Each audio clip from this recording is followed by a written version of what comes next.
Good morning, everybody. It is a beautiful Thursday morning. I am Travis Gailey, joined by Nash from Texas, who loves talking Texas. How you doing today, Nash? I'm doing all right. How are you doing? I'm Doing sure good. Aaron's doing quite fine. Our co-host Aaron is in Arizona. He went to the Diamondbacks game last night. If you watched the show, you know he's a huge D-backs fan. 4 solo shots in the third inning, and the Diamondbacks sweep the Dodgers. They are moving on to the NLCS. Yeah, Aaron is doing great. Unfortunately, he's staying with some friends who are asleep because it's 4:30 in the morning, so he'll be producing the show but not joining us. But you know what? If you're watching this live, it is 6:31, and if you're not watching this live, it's still time to get your horns up. Just like Mikey Boy, who was first in the Specs chat line, he's got his horns up, as does Jay Ward. Finally getting to catch a full show. Been on surveillance since 4 a.m. this morning. All right. Well, I'm glad to have you, Jay Ward. Hope we don't distract you from whatever it is you're surveilling, unless this is some kind of creeper stalkish thing. Which I hope not. Hope Well, maybe, yeah. Jay Ward, I was going to say maybe we are the surveillance. Maybe so. In which case, of course you're bored. If you're watching me, I assure you, it is a boring life. But Sandman is in the house as always. He's got his horns up. Good morning, Sandman. Glad to have you. And Jaime Gutierrez joining us again. Good morning, Hokum and Texas Mama. Congrats, D-backs. She's got her horns up. Always happy to have her in the show. Hey, a few quick news and notes to run down, by the way. T'Vondre Sweat was named the midseason All-American by the Senior Bowl, which is, that's clearly T'Vondre Sweat is having a great year. We're going to do our grades. We're giving out our midterm grades for all the positions. We'll get to that in a second, including what T'Vondre Sweat and the rest of the D-line is got going. But that's a hell of an honor and one that's well-deserved, don't you think, Nash? Yeah, I mean, he is – I've been posting on Twitter saying, hey, if you go and you sort by minimum 80 snaps, and at this point, 80 snaps is a fair minimum to be thrown out there so that you don't have guys that, they play just a couple snaps here and there at the end of the games and, they're able to have just like world beater stats that just, throw the guys that should be considered the best in college football down in the list. So if you were sort through minimum 80 snaps, T'Vondre Sweat per PFF is the fifth highest graded defender. Now, you can whatever gripes you have with PFF or not, it's still kind of at the end of the day, you have to be able to consider him one of the best defenders in college football, no matter what. Absolutely.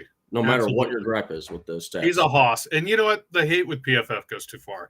You could disagree with the system. That's fine. But it's still a valid system. And it's just a decent way of looking at what's going on across the landscape. It's not perfect, but nothing is. So that's one interesting news and note. T'Vondre Sweat, midseason All-American.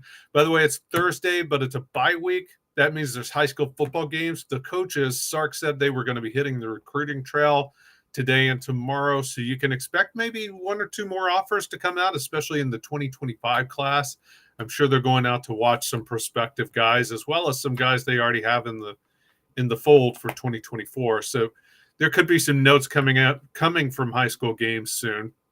Also, Chip Brown with 24/7 is reporting that Cole Hudson will be back for next week's game at Houston. I can't verify Chip's reporting, but if that's true, that's pretty big because Cole Hudson is the backup center, and of course Jake Majors was injured in the last game against OU. So getting a healthy backup center back could be big for this game. And Cole has got a lot of experience. He's played very well, granted at right guard, but he's got a lot of experience. He played nearly all of last year. So that's big news, don't you think, Nash? Yeah, I mean, this is a guy that it was clear because there was good reports from DJ Campbell in camp all off season leading up to the season, and to have when you have one guy that's having good reports in camp, but you have another guy that's still getting snaps, they clearly want both of these dudes on the field. Yeah. And this feels like this was like you'd never want to say a guy getting injured is the dream scenario, but like there was just the only route that you ever saw DJ Campbell and Cole Hudson getting on the field together is if a Connor or Majors, one of those dudes, had to sit out for a week or two. Yeah. And you're Cole looking is at that scenario, but the turnaround time is just crazy. I did not think we're going to get Cole back this soon. Yeah, I'm with you, and we don't know if Chip's reporting is accurate, and I don't know if it is or isn't, but if it's accurate, we still don't know what kind of shape Cole will be in. I mean, he's been out for a while. Now, you're 100% right. He was still pushing DJ Campbell, was the starter all of last year, and was still pushing DJ Campbell this year throughout fall camp. Those two were battling each other neck and neck, and we've seen what kind of player DJ Campbell is now. That light bulb has come on for him, and he's really playing some darn good football right now. So I think that's great news, especially if Cole is back. If he's practicing this week, and we don't know, maybe we'll hear more, we'll find out more later. But if he's practicing this week, this is a good week for him to come back because it is a bye week, because they're able to dedicate reps to more guys like who are coming back from injury, more the guys who are further down on the depth chart. This is a great week for them in practice. This is a good week for him to come back. One final news and note, Houston reported the Cougars have sold out their stadium for next week's game against Texas. And Nash told me this is the first time that's happened since 2016. Is that right? Yep, since Lamar Jackson and the Louisville Cardinals. Like to put this in perspective, when you go and you type in and you filter in their tweets that say sold out, this is a Texas, like the Texas Twitter account they would fire the social media. The dude would be shot if they had posted, "Hey, we sold out the student tickets." Yeah, that was their sellout tweets was, "Hey, we've sold out ticket allotments or we've sold out away gate." Like they never got to talk about sellouts. So this is also something that I've been saying for weeks now. Home game on the road. Texas fans are going to be buying all these tickets up.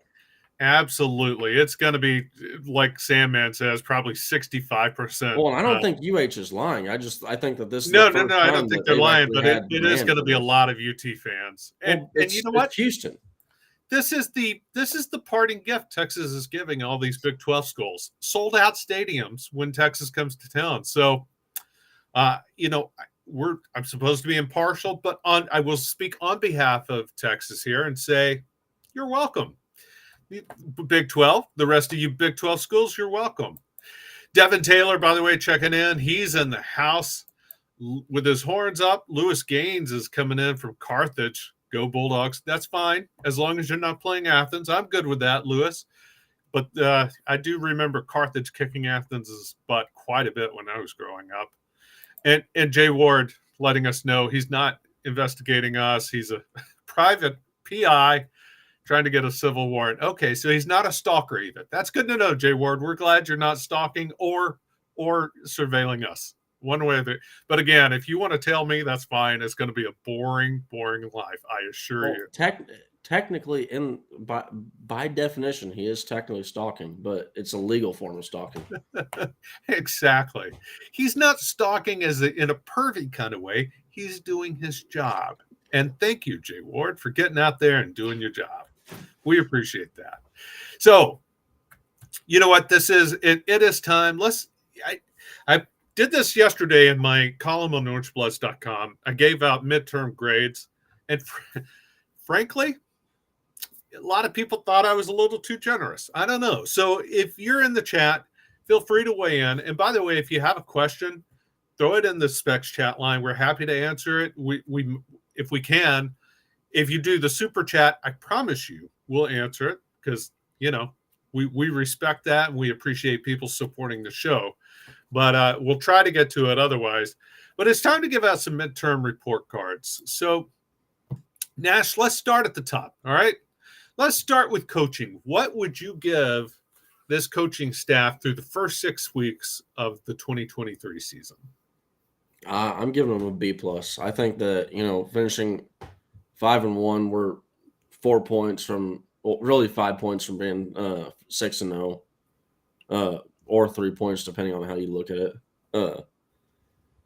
Just there's things that could be done better. You can make gripes. You can point to areas saying, "Hey, what about this? What about that?" But at the end of the day, they've gotten the job done, and so far there's nothing really of tremendous concern that's been shown from the coaching staff.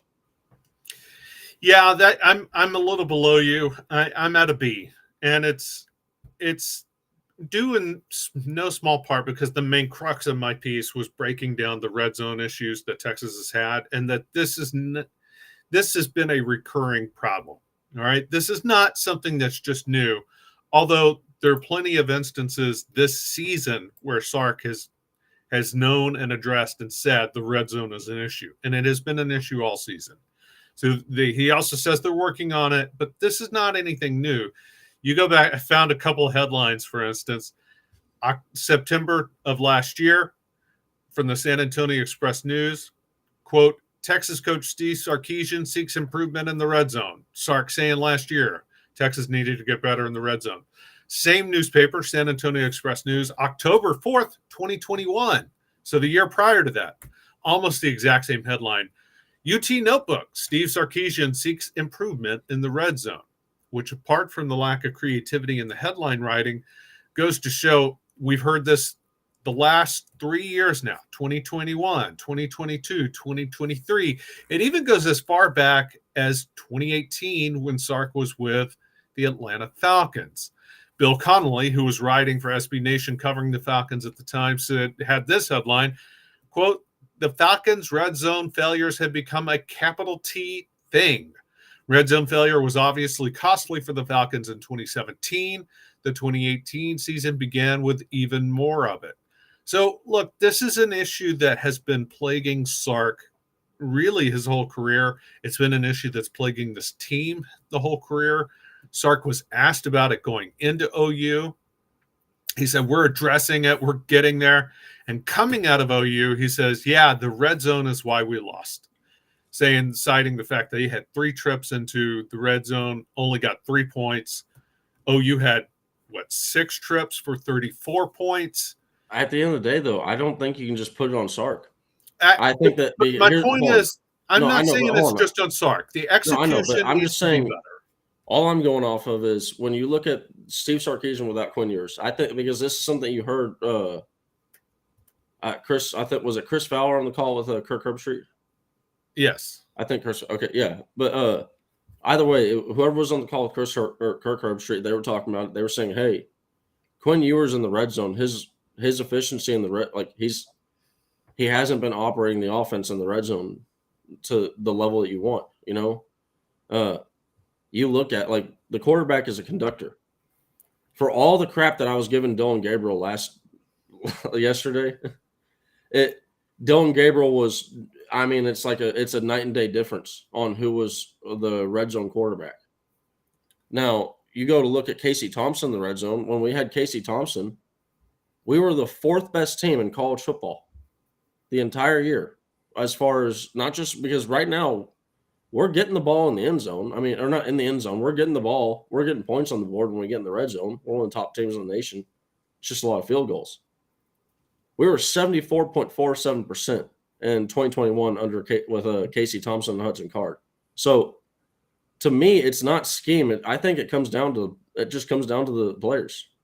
It could be. And but execution. My only point is this has been a Sark issue for years now. So it's not just execution. There is something in Sark's DNA, in his play calling, in his scheme, in his offense, that the red zone is an issue. And beyond that, just for the midterm grade, it was an issue all season. He knew it going into OU. It remained an issue, which he says is the reason they lost this game. So I dinged them from what should have been an A to a B. Now, it's still a B. It's not lower than that because this is, at the end of the day, this is still a team loaded with talent. That's on the coaches. This is still a team that is 5-1 and has won every game up to OU by double digits, including a monster win on the road in Alabama and in Tuscaloosa. They get credit for that too.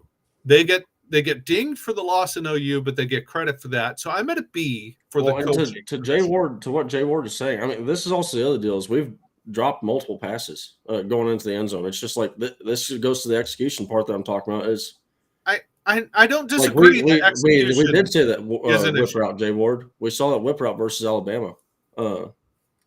You act like this is. It's just one of these things that I like. Steve Sarkisian, he's shown the ability. I think he's shown the ability to scheme these guys open. It just comes down to, can our guys? We need our guys to execute.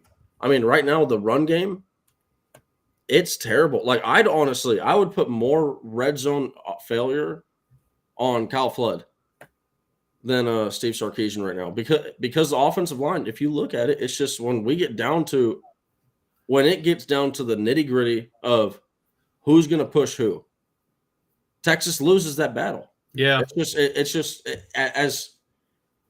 as much as I would love to say the opposite. Somewhat. When I rewatched the goal line stand, for instance, the offensive line didn't lose. Well, they lost the battle in that they didn't get any push. They didn't get any push. 13 chances within 2 yards. Yeah, and we've only had forget scoring. We've had a positive gain 5 times. Well, 1 yard. I know 1 yard, but still, at the end of the day, it's just that's got to change. Which is all a factor with the offensive line grades, which we'll get to. But you also pointed out Quinn Ewers. Let's grade the quarterback. So I've got Quinn Ewers at an A- for the season.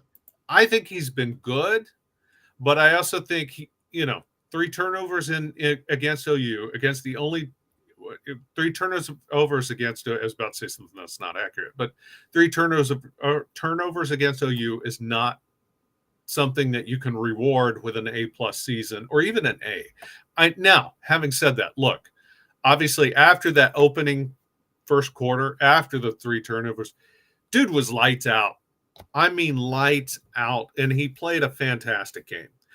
Texas did not lose. I started to say Texas didn't lose because of Quinn, but again, without those interceptions and the fumble, Texas wins. Well, only one turnover hurt us. Only one. Here's the deal. I will say is that, but they did get 7 points off the bat, and it was a momentum thing. It was one of those things. The fumble. No, I'm talking about the first interception was the one that led to a short field and an easy touchdown for OU. They went up 7-0 after that first pick, and that was by far his worst turnover.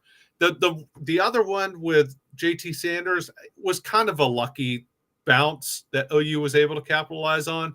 The fumble was kind of a lucky bounce that it was a great hit to cause the fumble, but it was a lucky bounce to recover the fumble. I don't ding Quinn as much for those two. I mean, here's the fumble. But that first one was god awful, and that put OU in the game. It told them, mentally they were in the game after that. So that's kind of on Quinn.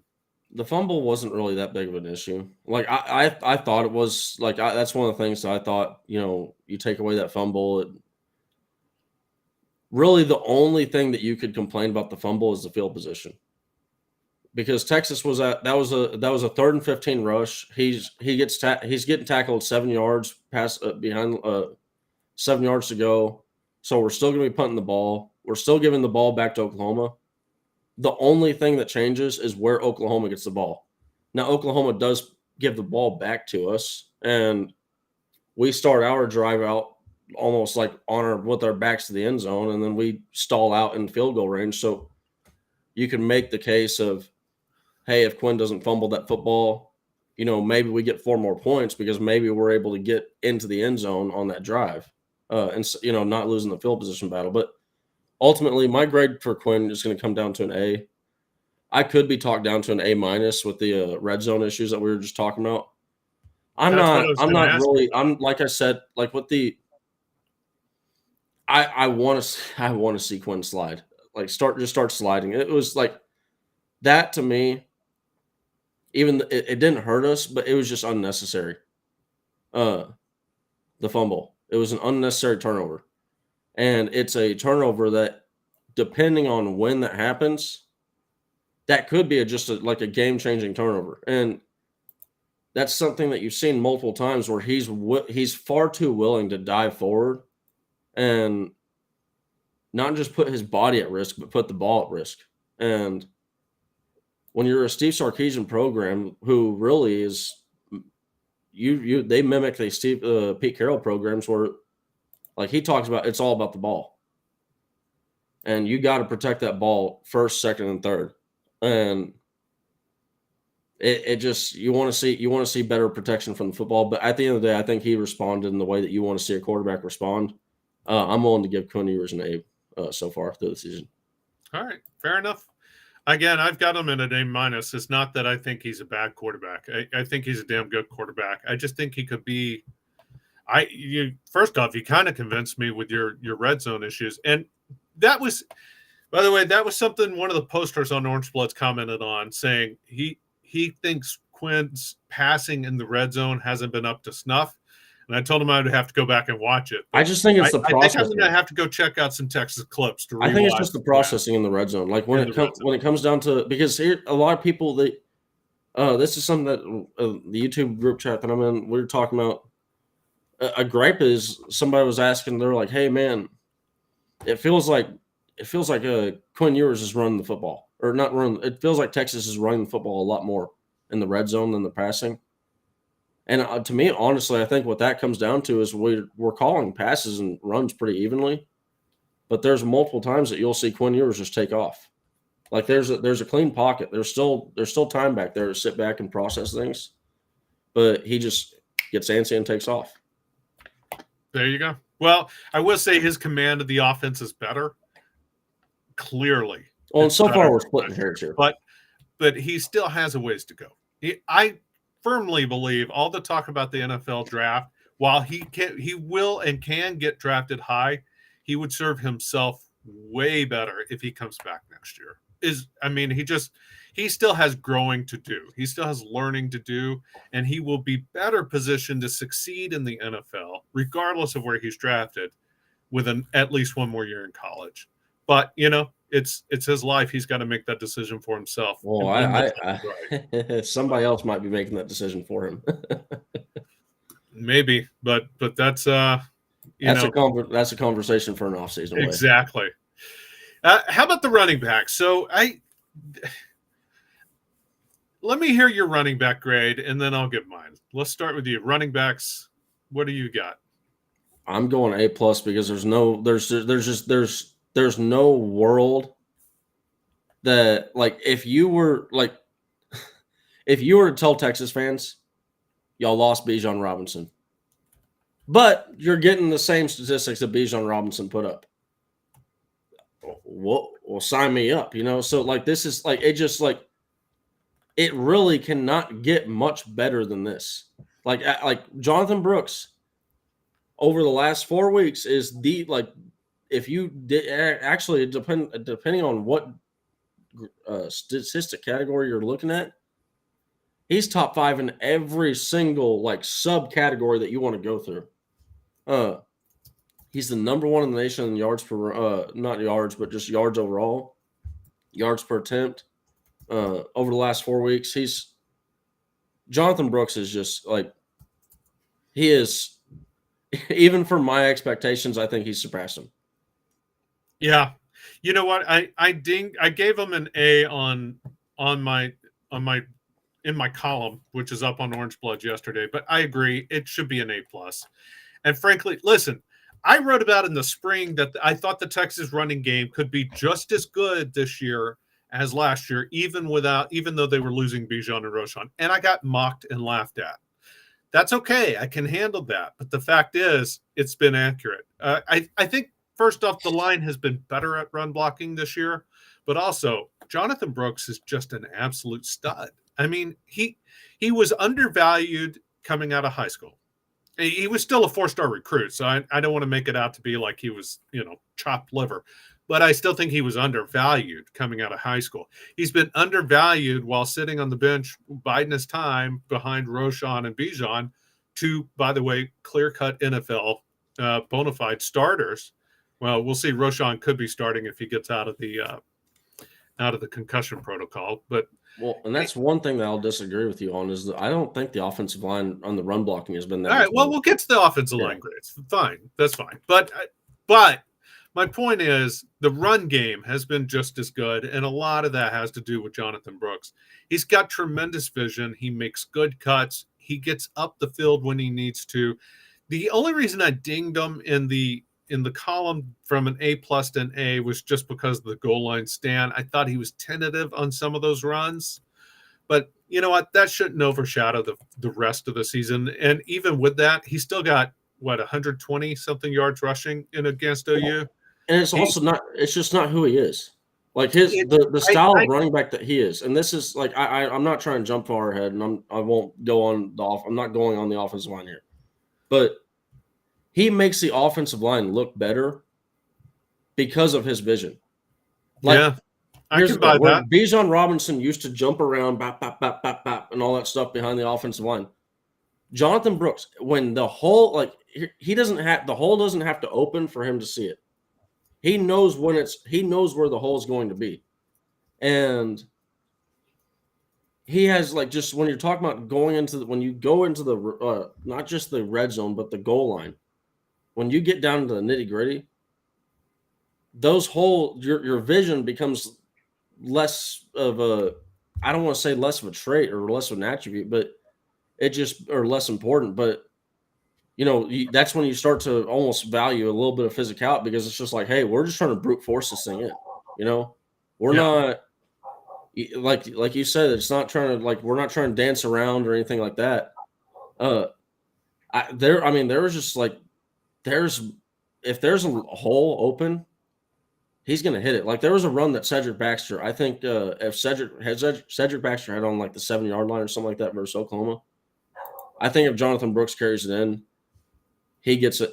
He just makes it into the end zone wide open, untouched. We ended up kicking a field goal on this thing, but I would love to see their roles a little bit reversed, where you see a Cedric Baxter more take those.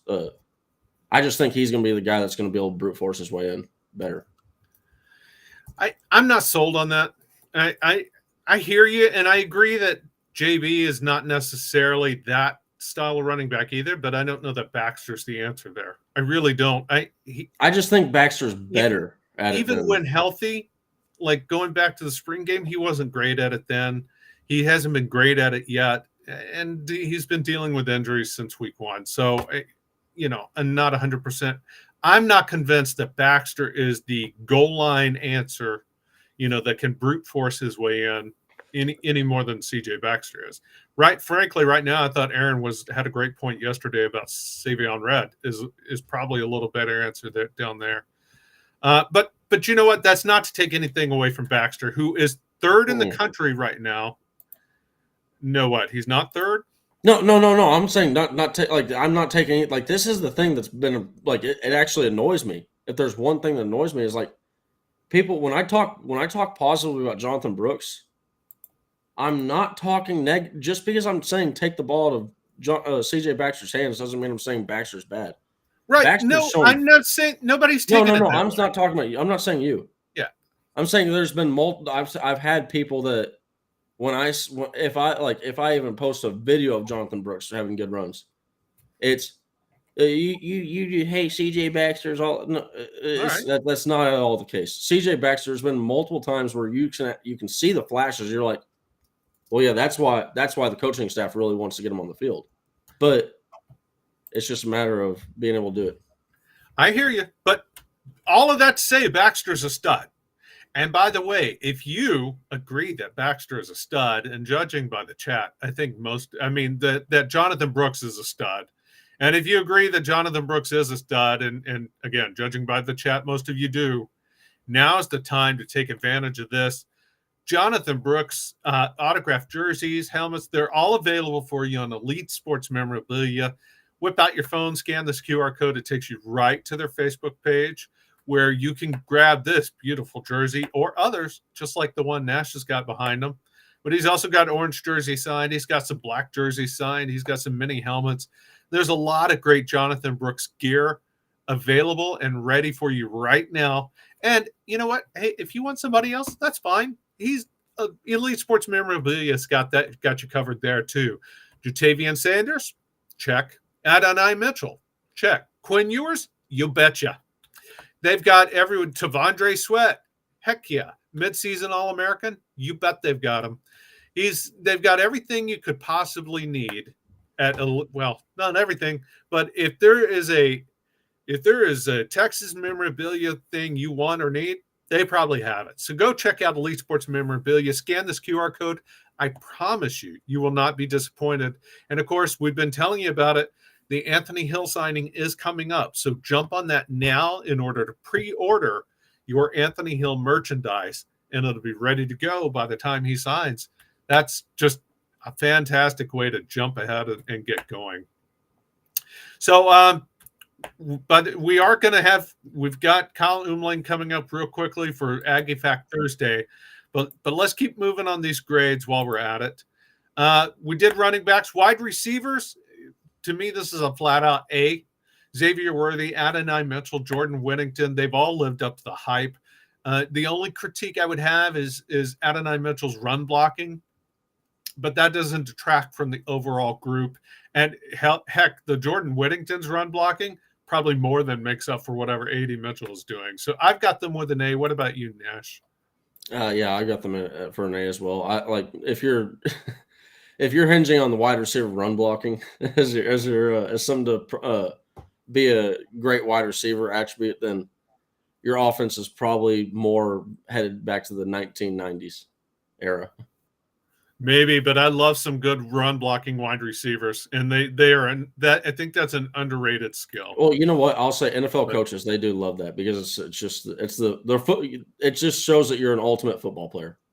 Well, it also opens up at a bare minimum, it can open up a few extra yards, and a good wide receiver block can open up a long touchdown run. Tight ends, A+. Jatavian Sanders is clearly behind only Brock Bowers as the best tight ends in the country. And, that's not slamming JT Sanders to say I'd put him behind Brock Bowers. But that's how good he is. He's above everybody else in the country. And Gunnar Helm, he's not going to be a first-round NFL draft pick, but he's been a pretty darn good tight end in his own right, and he's been a good complement to Sanders and filled in quite admirably last week against OU when Sanders was out. Your grade? I dinged it a plus, so it's going down to an A. The reason why I dinged it a plus is I understand Sanders was dinged up this last game, but at the end of the day, he played, and if you play, you're expected to perform. He did not perform. I got a Sanders jersey right there. I'm Sanders truther. There was not just one, there was multiple blocks that, I mean, when you're out and when you got 4 or 5 inches on a guy, 41, 51 pounds on a dude, and like it's not like the dude is even like actually like shucking you or anything like that. He's literally just finessing you and you're falling down. You got to do better, man. Like this, it was not a good game for the tight ends, I don't think. All right, that's fair. Real quick. Helm had a good game. Helm did have a good game. He did. We've got to move quickly because we've got Kyle waiting. Real quick, your offensive line grade. Offensive line going with B. All right. I gave him a B+, and that's probably a little bit generous. But I have been disappointed this year with the offensive line. I think Kelvin Banks is in a bit of a sophomore slump. Now, he's such a stud that even his sophomore slump is still a high level, but he's not been the elite blocking machine that he was last year. And I think I'm expecting better. It's almost unfair to expect that continue, though. There you go. So, listen, if you are, that's the offensive grades. I think we're going to continue this tomorrow. We'll do defense tomorrow. So join us tomorrow. We'll do the defensive grades, and then we'll be doing picks of the college football games. But right now, real quick, if you have a thirst, and who doesn't, go check out Specs. And it's early. I grant you that. I will concede it's probably early, but it's never too early to pre-plan and get ready for college football weekend.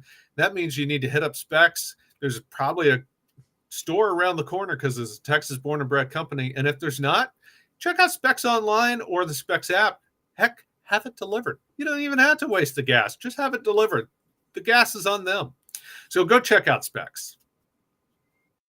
No matter what you're needing, Specs same-day delivery can save the day with our Specs app or online shopping. From world-class wines to hard-to-find spirits and craft beers to gourmet foods, delicious snacks, and spectacular sweets. It's Specs. Cheers to savings. It's that time, our favorite time of the week, Aggie Fact Thursday. Colin Umling in the house with a maroon shirt on. What's up, everyone? Hey, it's bye week. Doesn't count. How's everyone doing? Good. We're good. I'm glad to have you on. Did you catch the A&M Alabama game by chance? I did a little bit, and I don't know if you saw my tweet, but they are such a little brother that they copied Big Brother Texas and shooting themselves in the foot over and over again to lose a game that they should have won. Fair enough. You know, Kyle, I'm tired of us playing down to the level of our opponent. It's I know. Just scoring 31 points versus Wyoming and 30 points versus Oklahoma. Yeah, these lower tiered schools we have to do better against. And it's just not capitalizing when we need to capitalize, and good teams capitalize when they need to. Especially when these bad teams give you a chance to do it. You have to take advantage of these ones. That tipped interception off of Sanders in the end zone, that's 7 points right there. The same end zone, Jaron Thompson basically throws that thing looked like he threw it on the ground. I don't want it no more. Yeah. By the way, that could have been the difference in the game. That dropped interception. Just even if we didn't score, just grabbing it and being down at the one with 4 tries. I mean, 4 tries on the one doesn't mean anything. But having 2 chances to do that is better than 1. So yeah. Actually, Sam, man, it did matter because it still led to OU points. The dropped interception still led to OU points, and it was that close a game. So there you go. I'm just saying that could have been the difference. Well, yeah. So it's hard not to play that what if game like in a rivalry game. So then I start playing like, okay, well, if something bad happens for us, then something bad has to happen for OU to make it even. And so yes, we did block a punt to get a touchdown. So so I kind of wiped that away. But that just gifting them the ball at the 15 on the second play of the game, that hurts. It doesn't matter who you're playing; they're probably going to punch it in for points. It's you can't lose momentum like that in a game like that. But I have full confidence that if Texas just plays solid football, that they should beat them in December. They should win out and go back in December and beat them. So I'd rather have that kind of game now than like in the championship game like TCU did last year. You know? Yeah. So we got it out of the way. We're good. There you go. I'm with you. Now it is Thursday. Hit us with a good Aggie fact. What you got for us? Okay. A&M faces a ranked Tennessee on Saturday at Neyland Stadium. Everyone knows that. But did you know Jimbo Fisher hasn't beaten a ranked team on the road since 2016, and A&M hasn't beaten a ranked team on the road since 2014. So this should be a great game. Almost 10 years without beating a ranked team on the road. Texas has to go back, almost 4 weeks since Texas? My next one was Coach Sark has more wins on the road versus ranked opponents this season than Jimbo Fisher has during his entire tenure at A&M. Holy cow. That's a good one. Pretty nuts. You know what? I think even our Sooner fans who are in the chat can agree with that one. That's a good one. And then just one more to talk about Jimbo Fisher real fast. You can never overdo that. This is his 6th season as head coach for A&M. He still does not have more ranked finishes than Kevin Sumlin. Kevin Sumlin had 2 ranked finishes with the Aggies. And he's not going to win this year. Anytime you're below Kevin Sumlin in the pecking order, and by the way, that he's below Kevin Sumlin in quite a bit of categories. Yes. That's not a good tenure. It's not just below Kevin Sumlin. He's making it look like a horrible. They moved on to lesser. Do you think they're going to beat Tennessee on the road, Neyland Stadium? I think they have a good chance of doing it. But hopefully things just unravel like they did against Bama, and they just can't finish it off. But I do think, honestly, if I'm being honest, they have a good chance of beating them because Tennessee's not that great. We're picking that game tomorrow, and the thing that has me leaning Tennessee, and I'll make my final pick tomorrow. But the thing that has me leaning Tennessee, A&M has a really good defense. A&M has a really good run defense. Their defense has been pretty suspect, and Alabama's not the team to take advantage of that kind of weakness. Miami did, and Tennessee can. I mean, they're not the greatest team out there, but they could take advantage of some passing game deficiencies. Josh Heupel, former Sooner, stoops-fied. That's probably why you've got the Tennessee love. Josh Heupel knows how to take advantage of that with his offense. So I don't know. I'm leaning Tennessee there. Well, they do have the fourth longest home winning streak in the country, and they did just come off a bye week, so they're rested and fresh. So yeah, I mean, they should win this game, but I think A&M can give them a fight. Hopefully they don't. Yeah. Well, that would be A&M's third loss, and their schedule doesn't get easier. No, yeah. So they just got Alabama. They're on the road to Tennessee. South Carolina, Yeah. I mean, Spencer Rattler's not going to do anything. But then on the road to Ole Miss, and followed by Mississippi State and Abilene Christian. The SEC scheduling just kills me. Abilene Christian in November should be against the law. It should be. It shouldn't count towards bowl eligibility. It should.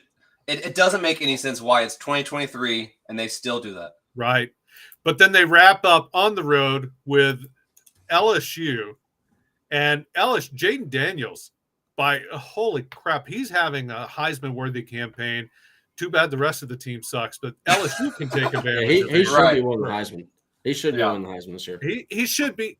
Yeah, I won't like this, but he should definitely be ahead of. Dylan Gabriel, who's getting some Heisman for sure. But the Heisman is such a joke. If your team is undefeated, you're basically a candidate. It's just stupid. It's dumb. So Kyle, I've been tossing some Aggie facts your way. I got all. I want to hear it. I got all the Aggie facts right here. I got them all. It's like Pokemon, got to catch them all. But now I believe I'm correct on this.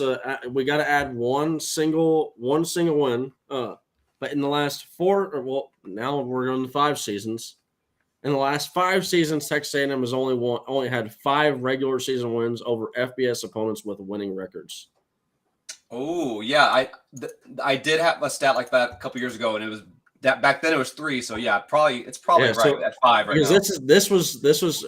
This says June 23rd, 2023. So I'm assuming it was up to date. Yes. And then Auburn's the only one this year so far. That's A&M's winning. That's their only win against an opponent with a winning record. We'll see if they hold on to that winning record. Yeah, that's it might not count. This is a temporary stat. Okay, it may be 5-4. Did you know that 2020, the highly asterisked COVID season, is the only time Jimbo Fisher's A&M squad has finished the season ranked higher than Texas? That's the only time. Dang. The COVID season. I did look. This is for all the Sooners fans that have been getting real butthurt about me talking negatively about their team. But A&M, I did see you had a stat that showed A&M was ranked 16, and they got whooped 77-0 by Oklahoma one year. I'm forgetting the year, but yeah, there you go. In the 90s, I think. Yeah, it was, and it was a butt. Oh, that was in the 90s. Maybe, but I know on that one that A&M had more penalty yards than they had like yards of offense, I believe. That's terrible. You know what? I'm looking that up now. It was 2003, November 8th. Oh, okay. Same thing. It's all 20-something years in the past. Close enough. Yeah. Close enough. Look, the I formation Power I was in the playbooks of every college football team. So that's the era that we're talking about. Yeah. Hey, the I formation could and should come back someday. It's still, I'm a fan of fullbacks. Bring back the fullback. Well, it's like fashion. It's gonna come back around. It'll circle back for sure. And for those young members in the audience, the fullback is this ancient position on the football field. He's basically a linebacker. Actually, you know what? He's like Sam Ellinger was a fullback. Sam Ellinger was a fullback. Look, he would if you had put Sam Ellinger in the football world 20 years earlier. Oh man, they would have legend. A coach would have smacked an offensive coordinator over the head, said, "No, he's not going at quarterback. He's going to fullback." he would have been Daryl Johnston. What? Basically, I was gonna say, man, I wish we had Sam Ellinger on that 1st and goal at the 1. He would have punched it in at least in a 1 or 2 plays. Yeah, he would have. Yeah. But you know what? Quinn might have been able to do it too had he. Well, yeah, I don't know. I don't know why we just did 3 simple runs and then that little pass to Xavier. I was hoping for some like play action and then like the tight end breaks off and then an easy pass like that 4th down play we had that was a touchdown. Questionable calls, but you know what? Sark's head coach, he got us in position to win. Defense played a little too soft at the last drive. Not much we can do about it. This is the problem with having a bye week after a loss. Yeah, you don't have anything to look ahead. Soak in the loss for 2 weeks. Yeah, it's rough. Here's the deal: is you can't say anything. You can't say anything good or bad without people saying, "Just move on. Just move on." It's like, what am I supposed to do for 2 weeks? Talk about nothing? Yeah, like on like Monday, I was like, okay, like I was just done talking and thinking about it. So I was like, this is the last thing I'm gonna say.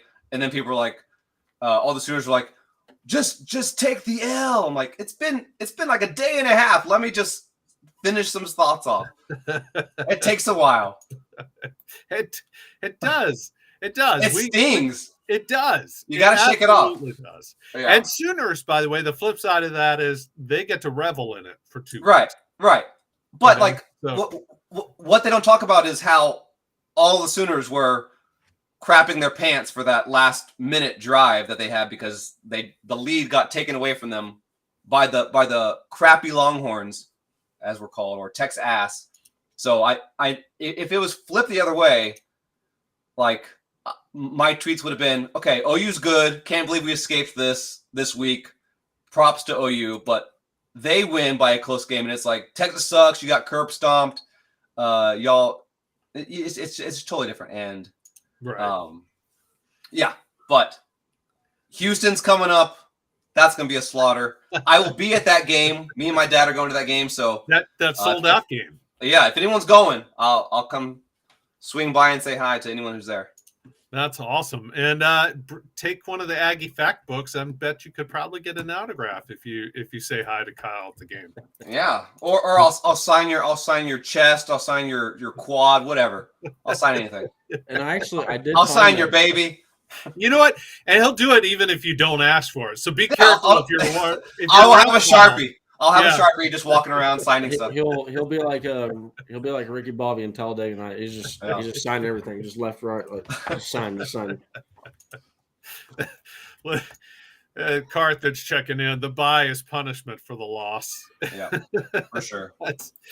Houston, by the way, is going to be. We'll talk more about this next week, but it's the return of Dana Holgerson for Texas. And every time I see him, I cannot help but think of Kingpins and the role that what's his name played in Kingpins with the wild hair. Anyway, that's it. We'll talk more next week, Kyle. We appreciate you hopping on, and thanks for having me, guys. I'll see y'all next week. And we'll have actual football coming up to look forward to. No more bye week shenanigans. No more bye. Straight football. Okay, take see you it guys. easy, brother. Okay. All right. I always love having Kyle in the house. That's good fun. It's good fun. Just dang good stuff. So like I said, we'll pick up the linebacker grades tomorrow. The defensive grades tomorrow, not just linebackers. We'll do all of the defensive grades. And we're going to do our picks for college football games, including the A&M game, as well as some others. A big game, by the way, in out west, Oregon and Washington. I'm very excited about that game. I don't know about you, Nash. No? I thought you were going to say Oregon State. No, I was saying Oregon and Washington is No, the yeah, damn Oregon. good No, game, Oregon man. and Washington is the biggest game. Like that should be. I am so excited to see that game. I am too. And, I and by the way, I was going to say Ohio State, Penn State, but that's the week after. Never mind. yeah. I college football. We have now entered the thick of it. Right. Yeah, You absolutely. had Texas versus OU last week. It's just, I mean, I don't think there's a single week throughout the rest of the season that doesn't have a top 10 matchup, or a matchup that has severe playoff implications. It's just, if you're a college football fan, man, this is the time to be alive. Like this is it. From Like here on out.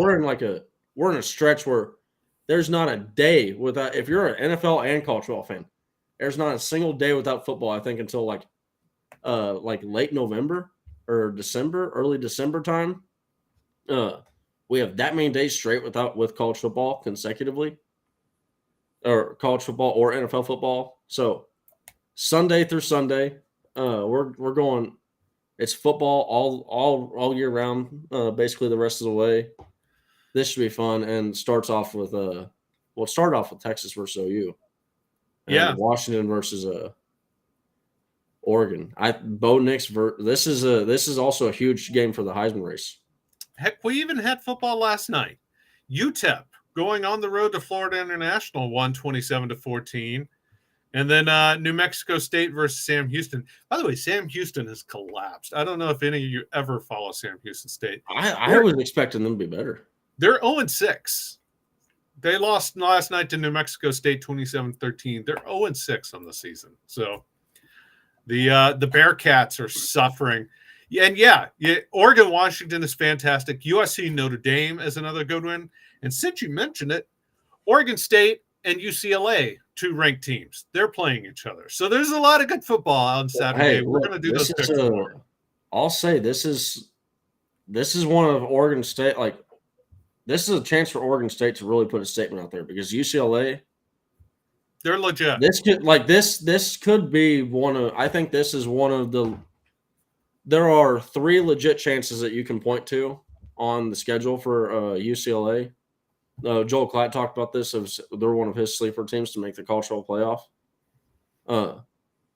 UCLA, there's about three chances left, and one of those chances is them making it to the Pac-12 championship game for a loss on the schedule, and Oregon State is one of those. Yeah, in all seriousness, it is going to be a good game. There's a lot of good college football, and you know what, Texas fans, you can watch it without having to stress, because Texas isn't playing. You get to just sit back and enjoy college football on Saturday, stress-free. West Virginia and Houston tonight. That's a good one, by the way. That's self-scout.